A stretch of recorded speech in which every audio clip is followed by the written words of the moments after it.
क्या कहेंगे, नितिन नवीन जी को नया दायित्व मिला है और बिहार के लिए रुका रहे हैं, गौरव की बात है, कैसे देखते हैं? स्वाभाविक रूप से बिहार के किसी कार्यकर्ता को इतनी बड़ी जिम्मेदारी मिली है तो सारे कार्यकर्ताओं को गर्व का अनुभव हो रहा है। और नितिन नवीन एक अनुभवी नेता है, पार्टी के सामान्य कार्यकर्ता रहे, उनको चुनाव लड़ने का, चुनाव लड़ाने का, सरकार बनाने का, सरकार चलाने का और संगठन का भी एक लंबा अनुभव है। नेतृत्व ने उन पर भरोसा किया है, उनके अनुभव का लाभ, उनके नेतृत्व का लाभ भारतीय जनता पार्टी को मिलेगा और मैं उम्मीद करता हूं उसके नेतृत्व में पार्टी और ऊंचाइयों को छुएगी। और बीजेपी जो ये दावा करती है पार्टी विथ डिफरेंस, औरों से अलग पार्टी, या इसी प्रकार के निर्णय उसको औरों से अलग करता है। विपक्ष भी बड़ाई कर रहा है लगातार नितिन नवीन। स्वाभाविक है, इस काबिल है। प्रधानमंत्री जी ने भी कहा, नीतीश कुमार जी ने कहा, और घटक दल के नेता ही नहीं, विपक्ष के लोग इस बात को स्वीकार करते हैं कि उनमें कुशल सांगठनिक क्षमता है। सरकार भी उन्होंने बेहतरीन तरीके से चलाने का काम किया है।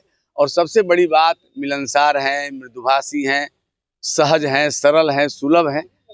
तो ये सब बातें उनके पक्ष में जाती है। खरवास के बाद मंत्रिमंडल विस्तार की चर्चा है, कहा जा रहा है। इसके बारे में मुख्यमंत्री जी ही बता पाएंगे। मंत्रिमंडल विस्तार मुख्यमंत्री का विशेष अधिकार है, दूसरे के अधिकार क्षेत्र में हमसे सवाल मत करिए।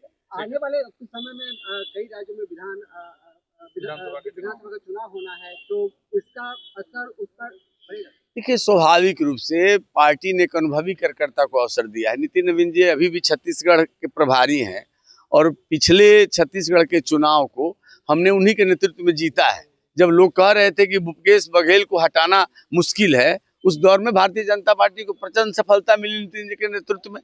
तो उसका अनुभव का लाभ हमको पश्चिम बंगाल में, बाकी राज्यों के चुनाव में मिलेगा। और चूंकि पश्चिम बंगाल से सटा हुआ बिहार है और बिहार में भारतीय जनता पार्टी और एनडीए ने अपार सफलता हासिल की है, प्रचंड सफलता हासिल की है, उसका भी प्रभाव पश्चिम बंगाल के चुनाव पर पड़ेगा। महागठबंधन के सारे नेता कह रहे थे कि बिहार का चुनाव देश के चुनाव का भविष्य तय करेगा, बंगाल का चुनाव का भविष्य तय करेगा। तब ये तय करेगा, एनडीए को लाभ होगा, बीजेपी को लाभ होगा। सवाल यह भी है कि दिल्ली में रामलीला मैदान में राहुल गांधी जी की रैली में मोदी तेरी कब खुदेगी, ये नारे लगाए गए। इंशाअल्लाह इंशाअल्लाह। देखिए, कांग्रेस पार्टी देश की सबसे बड़ी पुरानी पार्टी है और उसका यह हश्र इसी कारण से हो रहा है कि उसका नेतृत्व नकारात्मक राजनीति कर रहा है, विपक्ष मुद्दे की राजनीति नहीं कर रहा है, उसकी विश्वसनीयता नहीं है और सकारात्मक राजनीति करने के बजाय अनर्गल बयानबाजी कर रहा है, प्रलाप कर रहा है। आपको संवैधानिक संस्थाओं में विश्वास नहीं है, चुनाव आयोग में विश्वास नहीं है, ईडी में विश्वास नहीं है, आईटी में विश्वास नहीं है।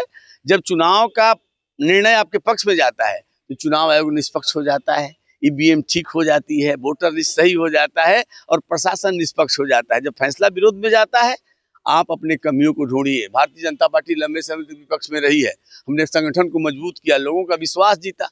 तो आपको चाल चरित्र, चेहरा बदलना पड़ेगा, जनता के मुद्दे को लेकर चलना पड़ेगा, जनता का विश्वास जीतना पड़ेगा, तभी सफलता हासिल होगी। नहीं तो और दुर्गति बाकी है। उम्र भर गाली भूल यही करता रहा, चेहरे पे धूल थी और आईना साफ करता रहा। यही गलती कांग्रेस पार्टी और राहुल गांधी कर रहे हैं।